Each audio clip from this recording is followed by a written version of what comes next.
거룩하신 하나님 아버지, 먼저 그의 나라와 의를 구하라고 말씀하신 대로 오늘도 주님의 거룩하신 이름으로 아버지의 뜻을 잘 깨닫고 증거할 수 있도록 역사하여 주시니 참으로 감사옵나이다. 나는 무능하고 부족하고 연약하지만 오직 육체의 기간 동안 아버지 뜻대로만 쓰임받는 삶이 되도록 하시되 성령께서 역사하시고 주관하사 항상 주 안에서 말씀의 지혜와 지식과 능력을 더하사 아버지 뜻을 만민 앞에 준걸 지도록 역사하여 주시기를 간절히 빌고 원합니다. 아버지, 항상 주 예수 안에서 영감이 충만하게 하시고 말씀의 지혜와 지식과 능력을 나서 오늘도 깨달은 거룩하신 아버지 뜻을 성령으로 증할 때에 아버지 진실로 함께 역사하사 아버지 영광만을 드러낼 수 있는 삶이 되게 하시고 이 기록된 말씀을 증거하여 녹음하게 하신 것을 감사하오니 많은 영혼들이 하나님을 정말 섬기며 하나님을 모시며 하나님께만 영광 돌 수 있도록 하시고 예수를 믿어 영원히 영생을 주는 영혼들 다 되도록 주여 역사하시고 주관하여 주시옵소서. 녹음 마치는 그 시간까지 성령께서 충만케 하시고 하나님의 영감으로 말씀을 대할 수 있도록 인도하여 주신 것을 참으로 감사하고 예수 이름 받들어 기도합나이다. 아멘.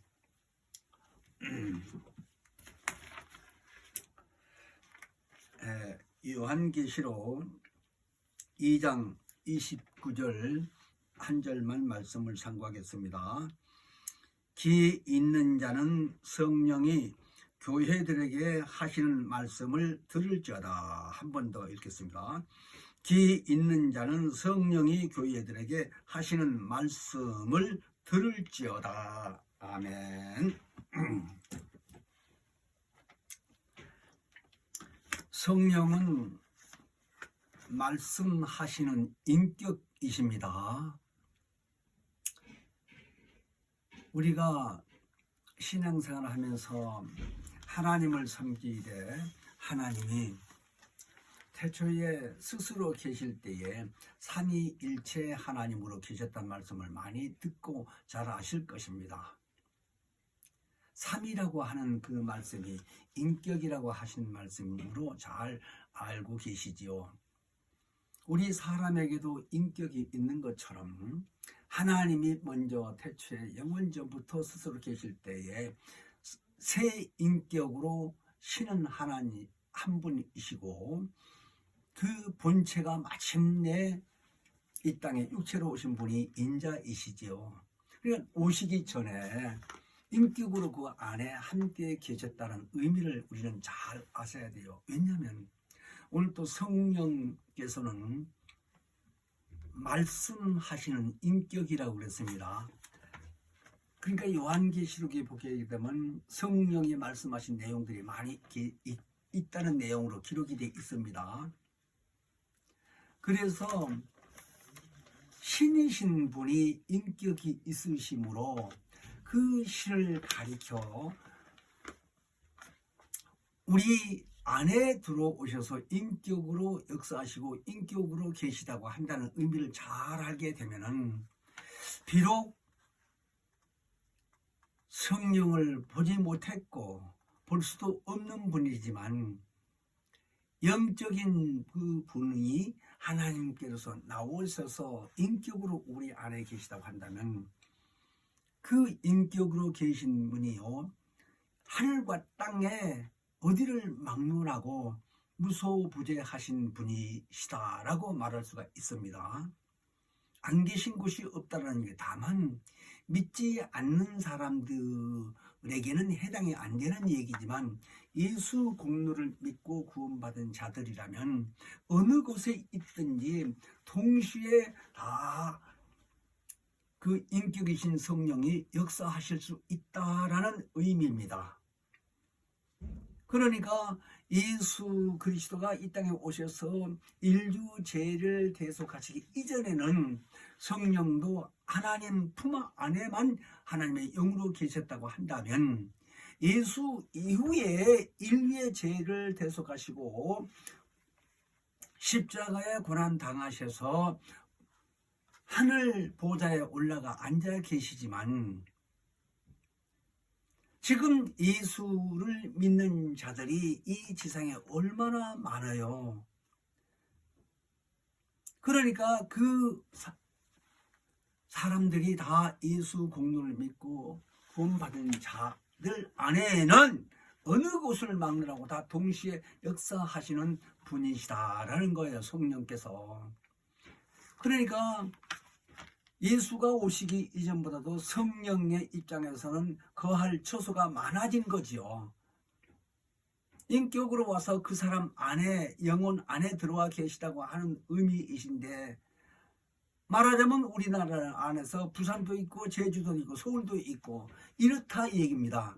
이런 의미를 우리가 영적으로 이해가 돼야 됩니다. 그래서 하나님이 무소부재하시다라고 했을 때 그 하나님이 안 계신 곳이 없으시다고 한다는 의미인데, 그렇게 생각했을 때 그 안에 영이신 성령이 인격으로 계시다면 똑같이 있다 이거. 그러니까 하나님은 말하자면 불순자에게도 역사하시고 물순자에게도 상관이 되지만, 성령은 예수님이 이 땅에 오셔서 하신 말씀이 요한복음 2장에서 쭉 보시면요, 이 성전을 헐라 내가 3일 만에 일으키겠다 이렇게 말씀하셨습니다. 그러므로 예수께서 이 성전을 요한복음 2장 19절에 쭉 보면 헐라라고 했을 때 그 옆에 있었던 이스라엘 민족들이 듣기에는, 아니 46년 동안 지은 이 성전을 네가 3일 만에 일으킬 수 있겠느냐고 비웃고 비방했습니다. 인간의 생각으로는 이해가 안 되죠. 그러나 쭉 보면은요, 21절까지 요한복음 2장 19절로부터 21절까지 보면 자기 몸을 가리켜 성전이라 했습니다. 예수 자신의 그 몸을 가리켜 성전이라 했다 얘기예요. 그러니까 성전이라고 하게 되게 되면 하나님을 모신다, 하나님의 성령을 모신다라고 고린도전서 3장 16절 이하에 기록이 되어 있습니다. 그러니까 이 성전을 헐라라고 하시면서 내가 3일 만에 일으키겠다 한다는 말씀은 내가 죽은 후에도 3일 만에 다시 살아나겠다 하는 의미인데, 그 안에 예수 그리스도 안에 누가 있느냐? 하나님이 계실 뿐만 아니라 하나님의 성령이 거기 계시다는 얘기입니다. 그래서 예수는 이 땅에 오실 때에 정말 아버지 앞에서 낮아지고 또 낮아진 의미로서 물같이 이렇게 오셨다 이거예요. 물로 오셨다는 말씀도 있지만, 물이라는 개념이 저 높은 데서 저 알로 바닥까지 내려가는 것처럼, 그렇게 하나님 앞에서 나는 내 이 입장은 낮아지고 라는 의미로서, 그분이 원래 본체로 있었을 때 하나님과 함께 같이 있었고, 그뿐만 아니라 모든 이 만물도 하나님과 함께 지으신 조물주예요. 말하자면 함께 계셨으니까. 그런 입장에서 이 땅에 오실 때에 아주 낮아진 이 인간의 모양인 이 육체로 오심을 가리켜 인자가 오셨다라고 말씀하시는데, 그렇게 인간으로 와서 이 땅에 살면서 똑같은 사람하고 같은 사는 이런 입장에서 누구나 사람으로 보니 하나님의 아들로 본 것이 없다 이거예요. 볼품도 있는 것도 아니고, 그렇다고 보통 사람보다 키가 더 큰 것도 아니고, 신기하게 할 정도로 오실 때에 뭐 구름 타고 온 것도 아니고, 천군 천사들 대동하는 것도 아니고, 그래서 이 땅에 나사렛 동네에서 살면서 많은 사람들에게 핍박도 받고, 왜? 하나님이 일을 하시다 보니까 이적도 따르고 이런 입장에서요. 그런 이적을 보면서도 하나님의 아들이란 깨닫지를 못한 거예요, 사람들은. 그래서 그가 아주 낮아지고 하는 이런 입장에서 이 땅에 오셔서 결국은 이스라엘 민족들에게 죽임을 당하기까지도 했잖아요. 그러니까 성령이 오심에 대해서는요, 그런 입장으로 오신 게 아니시다라는 의미를 잘 먼저 알고 말씀을 잘 들어야 됩니다. 그러니까 성령이 오셔서 우리 인간에게도 오셨다라고 얘기를 하실 때에 우리도 예수님처럼 그렇게 낮아진 입장에서 그 유대인들이 봤을 때 천한 인간으로의 입장에서 이렇게만 생각할 수 있을지 몰라도 성령은 그렇지 않습니다. 우리를 인자가 하나님의 본체이셨던 것처럼 그렇게 수준을 높여서 말하자면 그 안에 성령이 오셔서 거하실 수 있는 수준, 곧 말하자면 예수께서 이 땅에 인자로 오셨을 때 그 인자의 한 지체처럼 존귀하게 여기는 그런 사람에게 온다라는 거예요.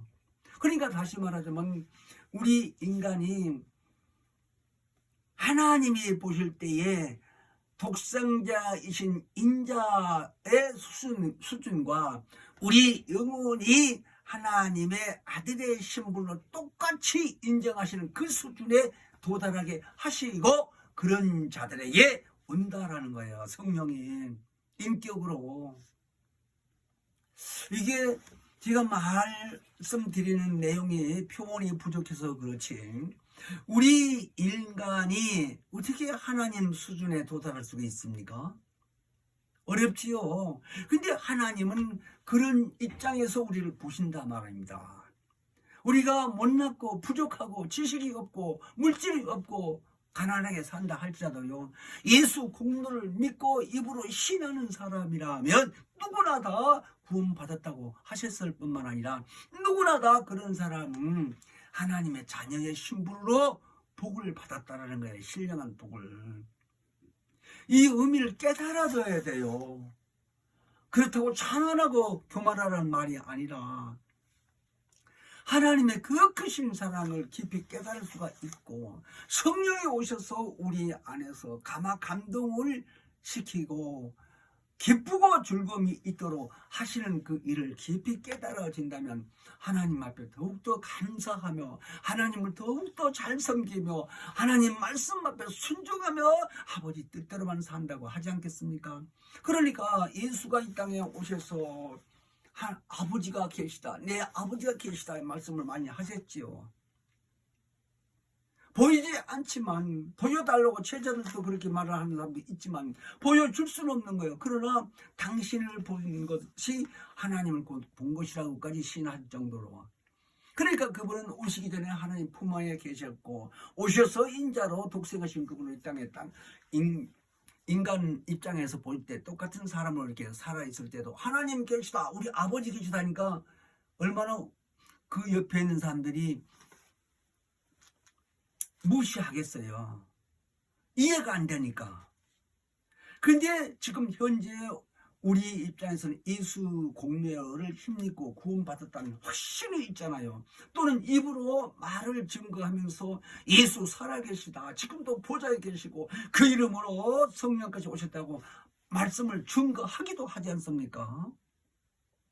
이런 사람들에게 하나님이 우리를 높이기를요, 당신 품 안에 있었던 그 독생하신 인자 수준으로 끌어올렸다 이 말입니다. 그래서 고린도전서 3장 16절 이하에는 너희가 하나님의 성전인 것과 하나님의 성령이 너희 안에 계시는 것을 알지 못하느냐 라고 말씀하셨어요. 그러니까 하나님의 성령이 인격으로 오셨다고 하는데 우리 인간에게 하신 말씀이 말씀으로 하나님 말씀으로 하시는데 우리 안에 그래서 인격으로 계시기 때문에 우리 사람하고 똑같은 이 마음이에요. 그런 의미에서 우리 안에서 말씀을 자꾸 생각나게 하고 기억나게 하고 증거하게 하시는 분이 성령이시다라는 겁니다.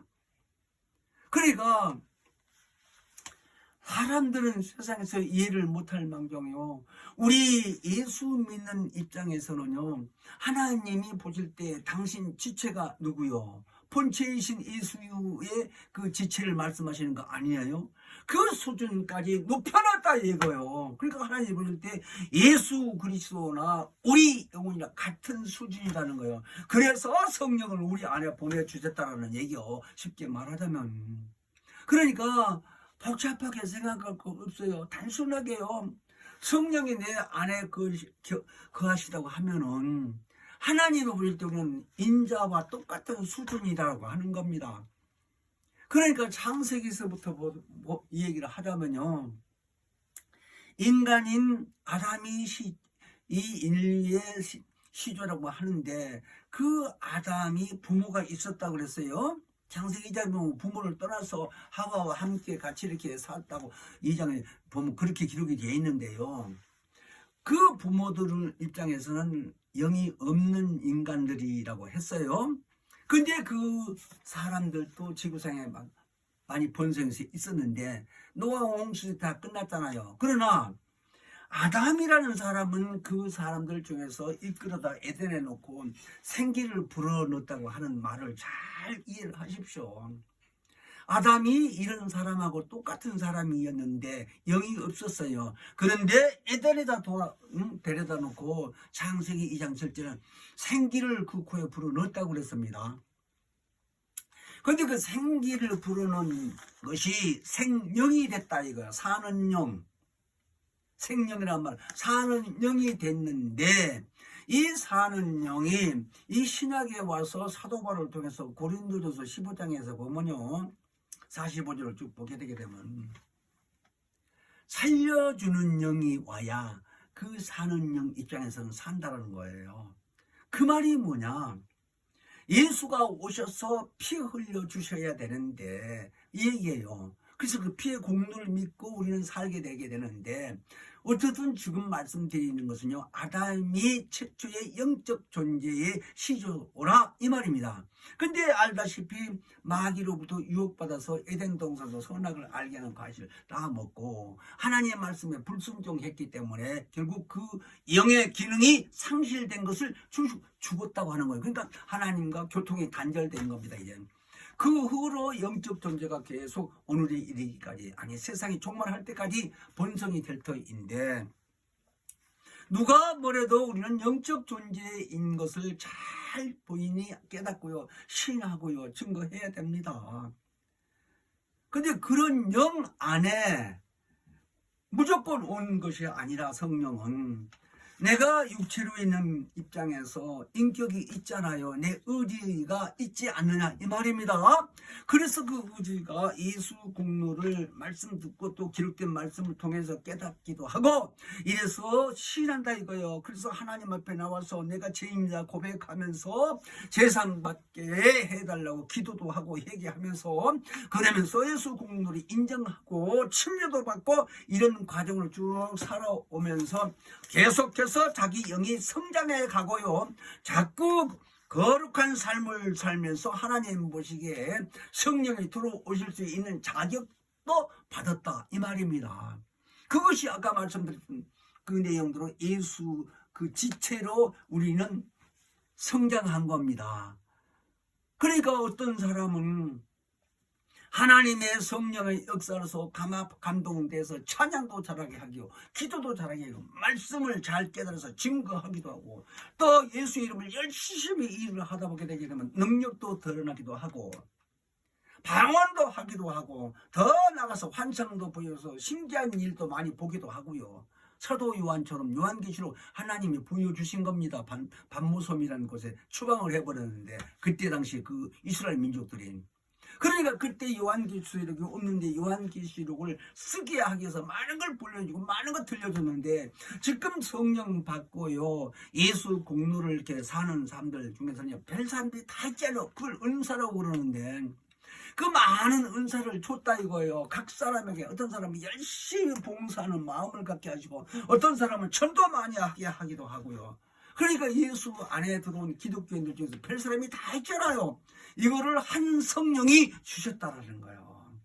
그러니까 내가 서두에 말씀드린 것처럼 성령은 말씀을 하시는데 인격으로 우리 안에 오셨다 이거예요. 그래서 하늘과 땅 모든 곳에 충만한 입장에서요, 다 초월하는 입장에서요, 안 계신 곳이 없다라는 거예요. 이게 이해가 돼야 돼요. 그러니까 하나님은 태초에 계실 때요 영광 중에 계셨다는 겁니다. 그러니까 영광이 하나님의 속성이에요. 말하자면 성품, 이런 의미예요. 그러니까 그 안에 같이 계셨던 성령은 똑같은 하나님의 입장에서 봐야 된다 이 말이에요. 하나님의 영이라고 그랬어요. 그러니까 하나님하고 같은 수준이에요. 같이 삼위일체로 있었을 때에. 근데 지금 거기서 아버지 품에서 나오셔서 예수처럼 독생한다는 의미가 아니고, 먼저 예수가 와서 인류의 죄를 다 대속하셔서 깨끗하게 믿고 수인한 사람들은 죄가 없어요. 그런 수준에게 오신다 이 말입니다.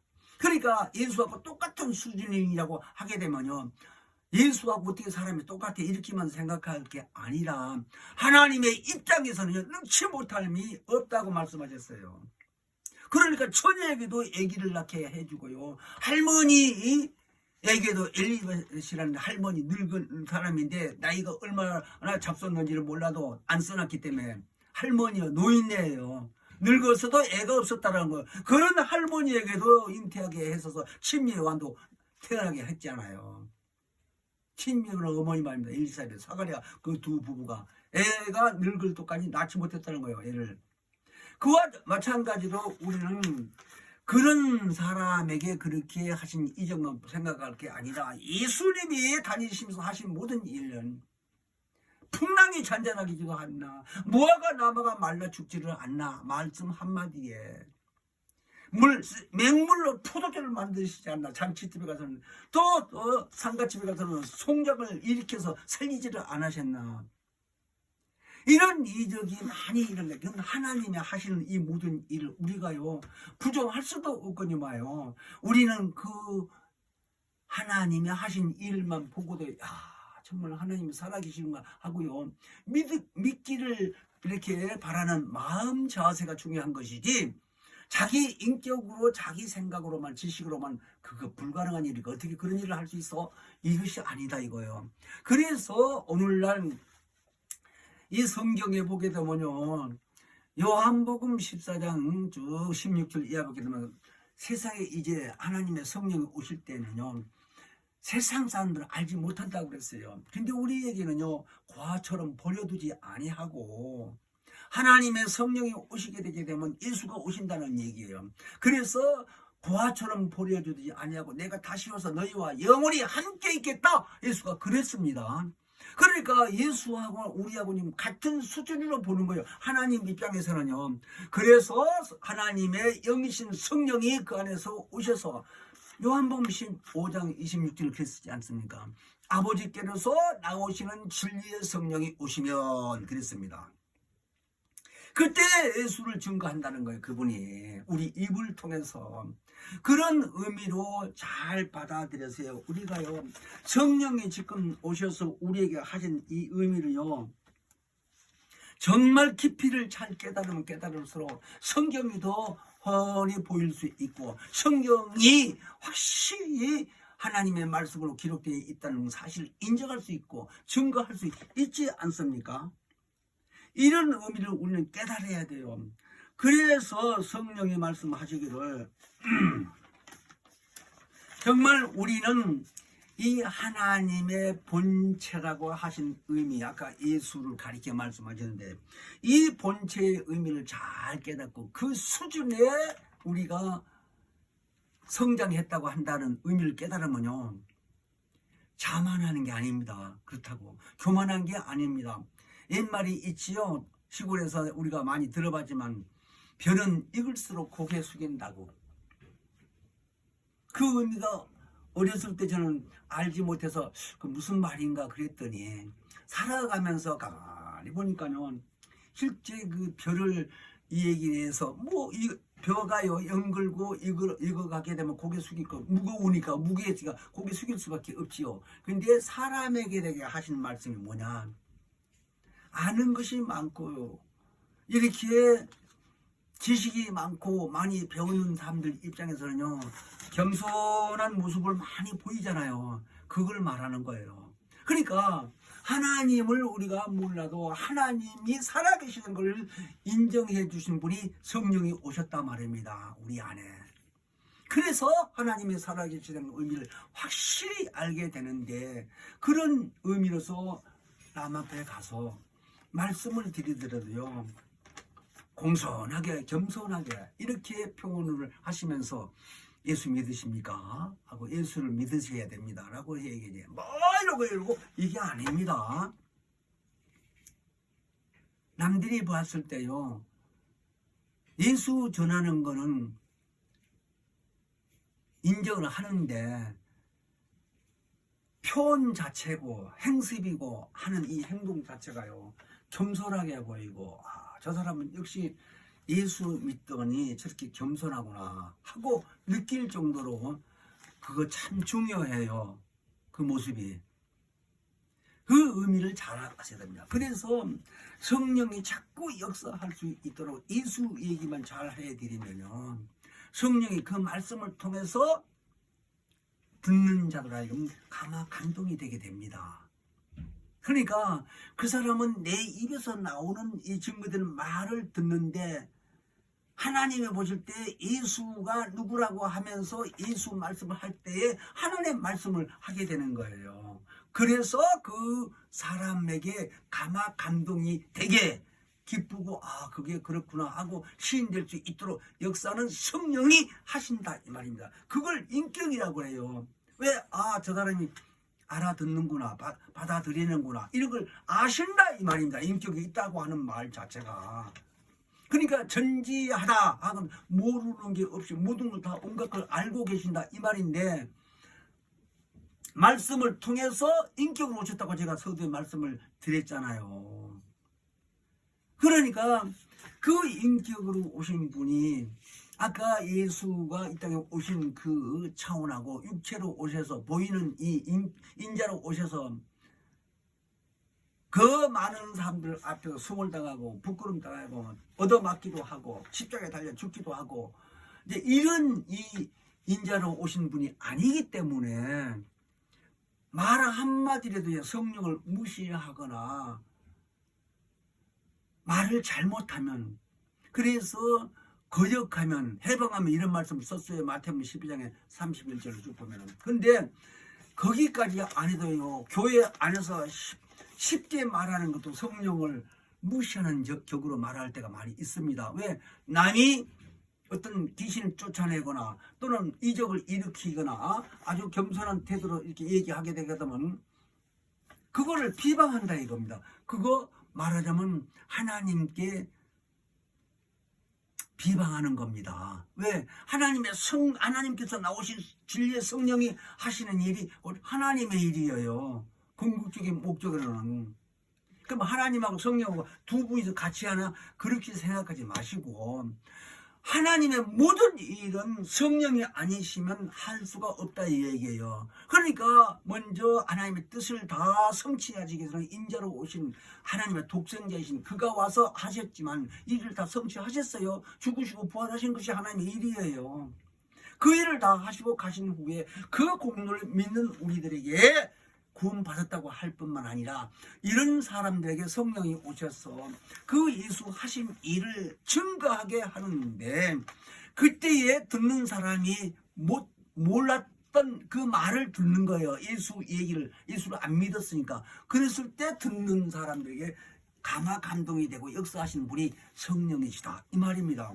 자, 그래서 이 하나님의 본체라고 하는 말 자체가 품 안에 있었을 때에 말씀으로 계신 그 예수를 가리켜 하는 말씀인데, 그분이 하나님과 같이 있었으면서도 거기서 나오게 된 것은 하나님보다 더 낮아지고 나는 공손히 하나님을 섬기겠다 하는 이런 겸손한 마음으로 오셨다는 거예요. 그래서 너희는 이 마음을 품으라, 곧 예수의 그리스도의 마음이라고 말씀하신 것처럼, 그래서 우리는 예수를 믿는 이 입장에서요, 하나님이 보실 때 정말 예수의 수준까지 이렇게 성장시켜 놨으니까 우리 안에 성령이 오셔서 하나님이 계실 수 있도록 해 놓으신 거라 이 말입니다. 그래서 우리는 신약 시대에 사는 사람으로서, 신약처럼 예수 이후에 태어난 사람들 가리켜 하는 말입니다. 그 보혈의 공로를 잘 믿고 깨달아져서 성령에 속해서 성령의 사람으로 일을 하게 되게 되면요, 얼마나 기쁘고 얼마나 감사한 것을 느껴지는지를요, 정말 말이 가마 감동이죠. 기쁘고 즐거운 마음이 지속될 뿐만 아니라 우리 생각을 지배하는 그분이요, 우리 생각 속에서 하나님을 확실하게 알게 해주는 겁니다. 뿐만 아니라 충만한 입장에서 환상도 볼 수 있을 뿐만 아니라 우리 음성으로 직접 이 귀에 들릴 수 있는 이런 상황이 올 수도 있다. 그래서 오늘 본문이 계시록 2장 29절의 말씀을 읽었잖아요. 귀 있는 자는 성령이 교회들에게 하신 말씀을 들을지어다. 이 교회라고 하는 말이요, 이 건물을 말하는 게 아닙니다. 우리 믿는 자들을 말하는 거예요. 그러니까 예수가 이 땅에 오셔서 아까 요한복음 2장 19절 이하에 이 성전을 헐라 내가 3일 만에 일으키겠다 했을 때 얼마나 유대인들이 비방을 많이 했겠습니까? 아니 46년 동안 지은 이 성전을 네가 3일 만에 일으킬 수 있어? 라는 식으로 비방하고 죽여! 이런 식으로 결정이 내린 거예요. 하나님 성전을 헐라고 했다고. 그게 제 몫이 된 거예요. 또는 하나님 우리 아버지라고 하니까 우리가 섬기는 하나님을 자기 아버지라고 하니 저런 모독자가 어디 있느냐 이렇게 생각한 거예요, 그들은. 근데 그렇게 보이는 인자처럼 오시는 분이 아닌 성령은 예수 그 하신 모든 일을 마음속에 믿고 시인하며 정말 예수여 예수여 하고 부르짖고 기도하는 이런 마음에 하나님이 보실 때 아유 깨끗하게 정결케 해놓은 이 그릇이다 말입니다. 성령이 오셔서 들어오셔서 계실 수 있는 이 그릇이다 이 말이에요. 우리 육체가 그래서 예수 수준만큼 이렇게 성장시켜 놓은 거라 하는 말입니다. 그러므로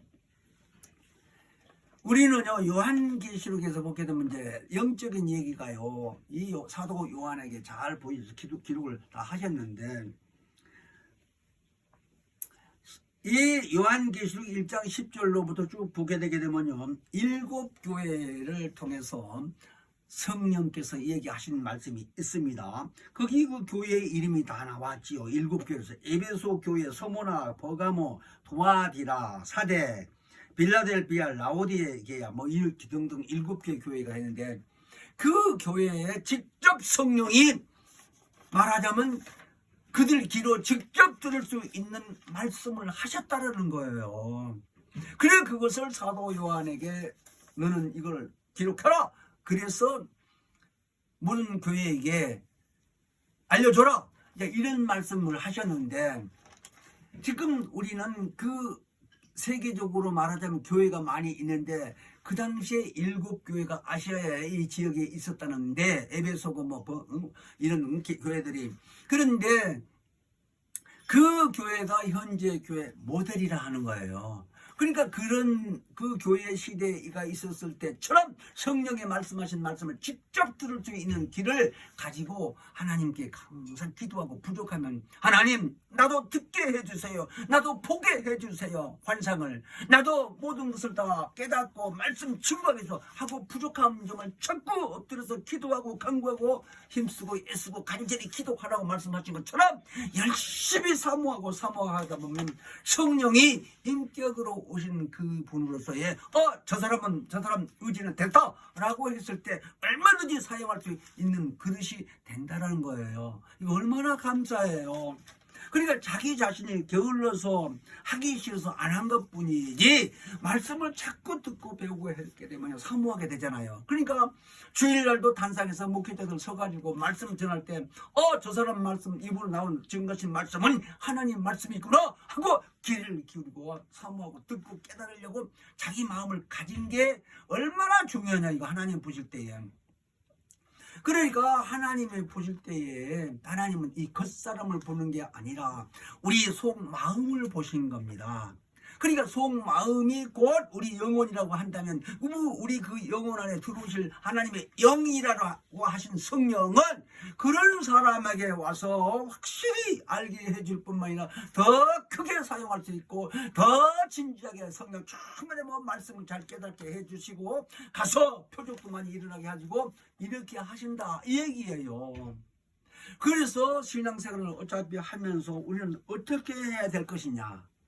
하는 것을 본인이 결정하시고 본인이 생각을 잘 하셔서 나는 이렇게 쓰임받아야 되겠다 하는 마음 자세로서 해야 되는데, 예수님이 땅에 계실 때 그랬어요. 누가복음 11장 13절에 보면요,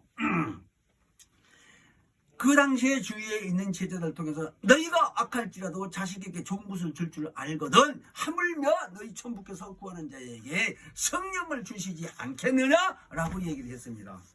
뿐만 아니라 사도 요한이 반모섬에서 있을 때에 저 하늘나라, 말하자면 예수가 갇혀서 지금 있는 그 보좌의 그 하늘나라의 내용을 요한계시록 21장에는 기록되어 있습니다. 거기 내용에 보면요, 정말 신기한 내용으로 우리는 생각하지 않을 수가 없어요. 그 참 신기하죠. 왜냐? 사도 요한에게 알려준 그 내용이 그 거룩한 성이라고 먼저 그렇게 했습니다.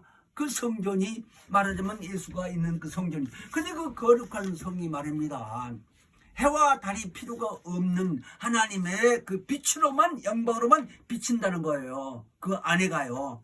근데 내가 그 내용을 한번 따져봤어요. 이 정사각형으로 돼 있다고 하는데 한쪽 면 길이가요, 서울서 부산 가는데 몇 곱이에요. 그런 내용이 있어요. 그러니까 우리나라 이 킬로미터가 아니고 거기 있는 게 그 천사들의 이런 거리라고 하는데, 어쨌든 거기 써진 노마 글자로, 노마 말로 써진 것 자체를 우리말로 번역된 걸 이렇게 따져서 해봤더니요, 그러니까 우리나라 부산서 서울까지 오게 된 거리가요 500km 정도 된다고 하는데, 내가 들어보니까는 그 몇 곱이 된다니까. 그렇게 큰 성전인데 해와 달이 필요가 없고 하나님의 영광으로 비치는데 밤낮이 없다라는 거예요. 근데 그 안에 이 바닥은 황금으로 깔은 금길이라는 거예요. 문이 12문이 있는데 문마다 다 진주문이요, 진주문. 여자분들이 최고의 값 많이 주고 이렇게 보물을 가지고 다니는 이런 진주문, 그런 입장에 거기에 들어가서 영원히 하나님과 함께 계신다는 거예요. 성령 충만해서 하나님 말씀대로 살려고 노력하고 힘쓰고 봉사하는 이런 자들에게 첫째 볼에 들려 올라갈 뿐만 아니라 거기 가게 되게 되면 그렇게 된다 하는 거예요. 그러니까 그런 것을 요한계시록 21장을 처음부터 끝까지 열심히 한번 읽어가 봐요. 읽어보다 보면 성령의 역사해서 이런구나 하고 깨달아지면 그게 감화감동되는 것이고, 성령의 인격으로 오셔서 깨닫게 해주신다 하는 의역입니다. 그렇게 아시고 우리는 성경을 통해서 항상 성경하고 같이 살면 됩니다.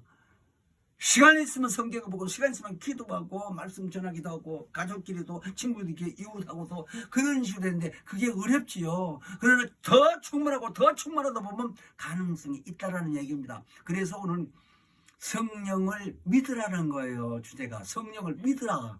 근데 보이지 않는 성령을 어떻게 믿어요? 말씀을 통해서 믿으면 되는 겁니다. 예수 하신 말씀을 잘 믿으면 성령 믿는 겁니다. 지금 이 시대는요. 그렇게 하시고 예수에 한번 부르시고 기도합니다.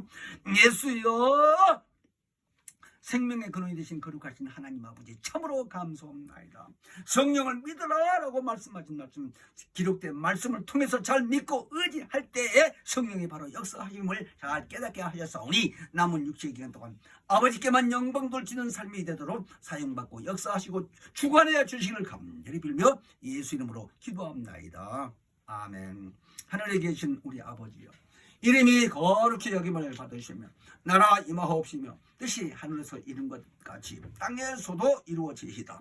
오늘날 우리에게 일용할 양식을 주옵시고 우리가 우리에게 죄 지은 자를 사하여 준 것 같이 우리의 죄를 사하여 주옵시고 우리를 시험에 들게 하지 마옵시고 다만 악에서 구하옵소서. 나라와 권세와 영광이 아버지께 영원히 있사옵나이다. 아멘.